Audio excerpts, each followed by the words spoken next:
Assalamualaikum. Waalaikumsalam, Mbak. Salam kenal ya. Silakan duduk, Mbak. Terima kasih. Ya. Baik, Mbak. Sebelum kita mulai, perkenalkan nama saya Bidan Zahra Darmawan yang kebetulan jaga pada hari ini. Nah, sebelum kita lanjut, kalau boleh tahu, kedatangan Mbak ke sini untuk apa ya? Baik Bu Bidan, saya ingin konsultasi mengenai prakonsepsi dan juga pranikah. Baik. Baik. Kalau begitu, saya pengen tahu dulu ya identitas Mbak dan calon suami Mbak. Boleh. Nah, kalau begitu, ini dengan Mbak siapa namanya? Dengan Mbak Anissa. Mbak Anissa. Anissa Bidaul Khairiyah. Bidaul Khairiyah. Mbak kelahiran tahun berapa? Saya kelahiran tahun 1995. Baik, berarti sekarang usianya 30 tahun ya? Ya, betul. Baik. Mbak alamatnya di mana? Saya di Jalan Mawar di belakang. Oh, deket ya, ternyata kita anggap ya. Pendidikan terakhir Mbak apa ya? Saya S1. Oh, S1. Alhamdulillah ya udah S1. Nah, apakah Mbak sekarang bekerja atau gimana? Alhamdulillah saya bekerja, Ya. saya kerja di bank. Oh, alhamdulillah ya, udah bekerja.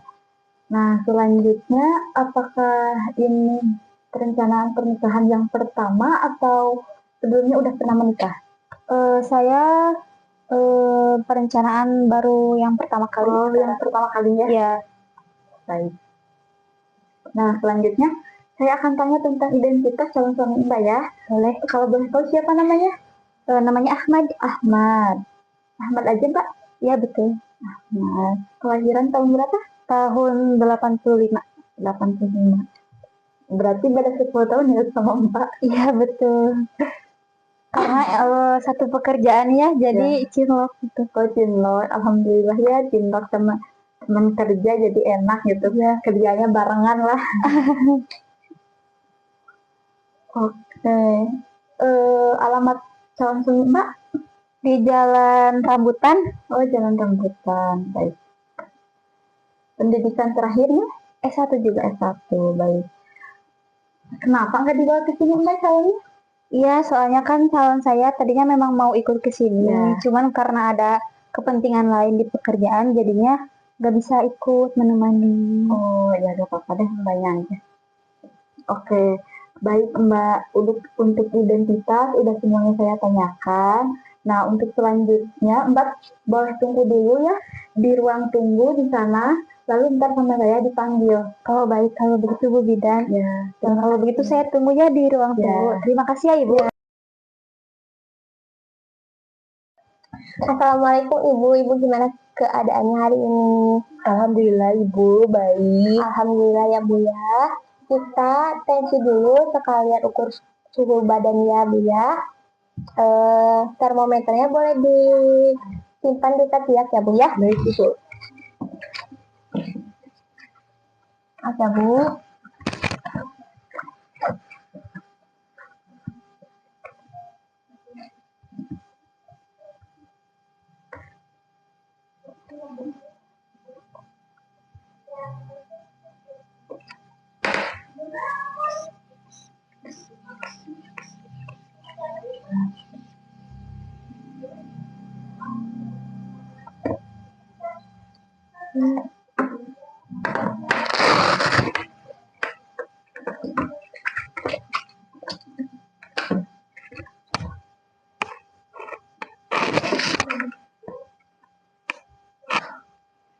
Untuk tensinya normal ya Bu ya, 120/80.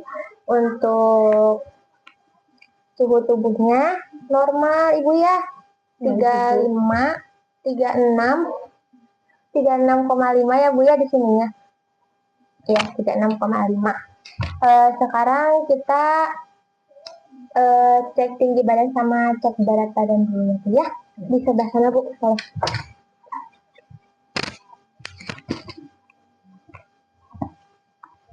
Untuk berat badannya di 70 kilo ya Bu ya. Ibu boleh madep ke belakang.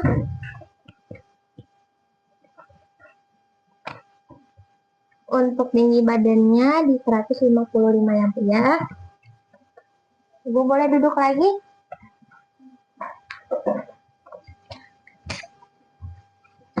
Eh, saya izin bertanya dulu ya Bu, terkait haid. Nah, Ibu kalau haid biasanya berapa hari? 7 hari. Dari hari pertama sampai hari ketiga itu biasanya Ibu terasa nyeri tidak? Ya seperti mens biasanya sih Bu, cuman hari pertama aja yang sakit. Sakitnya berlebihan tidak bisa menyebabkan Ibu pingsan?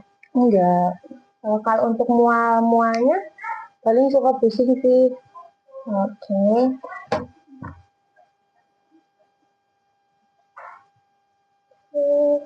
Kami 7 hari. Alhamdulillah ya Bu ya, semuanya normal.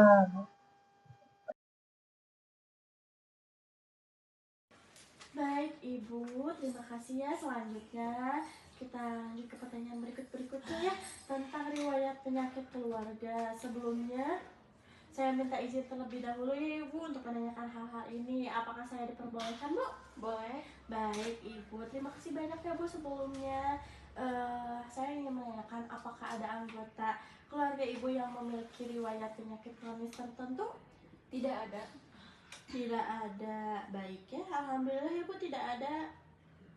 Apakah ada riwayat kelainan genetik Ibu atau kelainan turunan gitu yang dalam keluarga Ibu atau pasangan Ibu sendiri?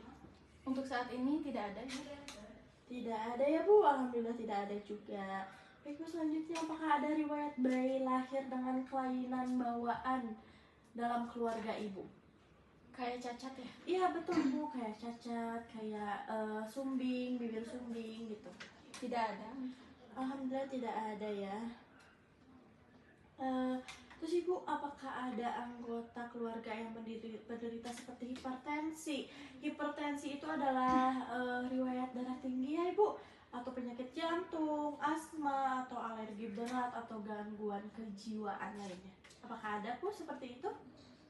Paling ada asma. Asma itu di siapa Bu kalau asma? Dari ibu saya sendiri. Oh, dari ibu sendiri ya? Iya. Mama berarti. Baik. Lanjutnya Ibu, apakah ada anggota keluarga yang mengalami kesulitan hamil nih Bu? Punten. Atau keguguran berulang, atau kelahiran prematur? Ada gak Ibu? Kalau untuk saya sendiri sih tidak ada, alhamdulillah. Oh, untuk keluarga Ibu sendiri tidak ada? Kalau untuk keluarga paling kakak saya ada pernah keguguran 1 kali. Pernah keguguran sekali. Tapi sekarang kakak udah berjarak? Udah, alhamdulillah udah punya. Berarti peta ada di kakak ya? Iya. Keguguran sekali. Terus Ibu, apakah ada riwayat kematian bayi atau anak dalam keluarga? Alhamdulillah tidak ada. Alhamdulillah ya Bu. Ya. Alhamdulillah. Baik Ibu, selanjutnya saya ingin menanyakan ini yang terakhir ya Bu. Betul. Apakah ada anggota keluarga yang memiliki riwayat penyakit infeksi Ibu menular seperti hepatitis B, HIV/AIDS atau sipilis gitu? Ibu paham gak hepatitis B itu apa? Oh, tidak ada sih untuk saat ini. Ibu paham ya? Kebetulan Ibu dari kesehatan juga ya? Iya. Baik Ibu. Jadi paham apa itu hepatitis B, HIV/AIDS, atau sipilis? Iya. Ya, mungkin saya nggak terlalu mengulangnya. Kita sama-sama kesehatan juga. Kebetulan Ibu juga kesehatan. Mungkin ya Ibu dari perawat Ibu? Saya ya dari perawat. Perawat. Baik ya Ibu. Mungkin sekian, terima kasih ya tentang pertanyaan riwayat penyakit keluarga. Mbak, apakah Mbak tahu prakonsepsi itu apa? Tidak tahu. Jadi Mbak, prakonsepsi adalah periode sebelum terjadinya konsepsi atau pembuahan. Secara umum dikenal dengan istilah persiapan sebelum terjadinya kehamilan. Baik, kalau begitu kapan prakonsepsi dimulai Bu Bidan? Jadi prakonsepsi idealnya pria dan wanita mempersiapkan kehamilan atau prakonsepsi sebelum aktif secara seksual, Mbak. Nah, minimal 3 bulan sebelum terjadinya kehamilan. Oh, begitu. Bu Bidan, kenapa persiapan prakonsepsi penting dilakukan? Jadi gini Mbak, prakonsepsi ini penting dipersiapkan karena bukan hanya persiapan benih yang baik dari suami atau dari istri Mbak. Nah, untuk terjadinya kehamilan yang sehat, tetapi juga diperlukan persiapan istri secara fisik dan psikisnya untuk menerima kehamilan sehingga Mbak itu bisa melahirkan bayi yang sehat. Baik. Kalau begitu, jadi persiapan apa saja yang harus dilakukan saat prakonsepsi? Persiapannya tuh persiapan prakonsepsi itu adalah cukup luas ya Mbak. Yang pertama ada nutrisi ya. Nah, nutrisi itu perlu yang sehat dan seimbang, Mbak. Nah, untuk bisa menghasilkan kehamilan yang sehat. Nah, yang kedua ada pengendalian penyakit infeksi, Mbak. Penyakit infeksi menular seksual, Mbak. Nah, seperti Mbak tahu nggak contohnya penyakit yang menular itu apa? Nggak tahu kan ya? Nah, saya kasih tahu ya Mbak, penyakit yang menular seksual itu ada HIV ya, terus ada hepatitis B, hepatitis C, sipilis, gonorrea, dan chlamydia ya Mbak. Nah, selanjutnya ada yang ketiga Mbak. Nah, pengendalian penyakit kronis Mbak. Tahu nggak penyakit kronis itu seperti apa contohnya gitu? Tidak tahu. Nggak tahu ya. Nah, penyakit kronis itu ada penyakit diabetes, Mbak. Ya, yang pertama ada diabetes, yang kedua ada hipertensi, terus ada penyakit jantung, terus ada asma, epilepsi, obesitas, dan gangguan hormon gondok ya, Mbak. Nah, yang selanjutnya yang keempat ya, gaya hidup sehat, Mbak. Jadi Mbak itu harus stop merokok. Mbak merokok nggak? Saya tidak merokok. Nggak merokok.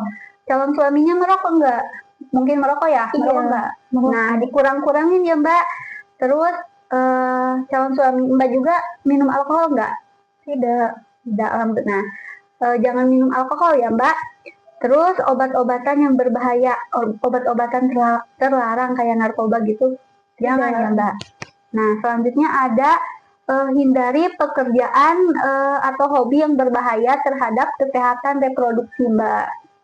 Selanjutnya, yang terakhir ya, ada vaksinasi untuk rubella, CMV, varicella, dan virus influenza, Mbak. Nah, itu semua persiapan yang harus dilakukan saat prakonsepsi, Mbak. Baik, Bu Bidan, sepertinya saya sudah jelas. Terima kasih ya Bu Bidan atas ke pemberitahuannya kepada saya. Ya, sama-sama Mbak. Mari.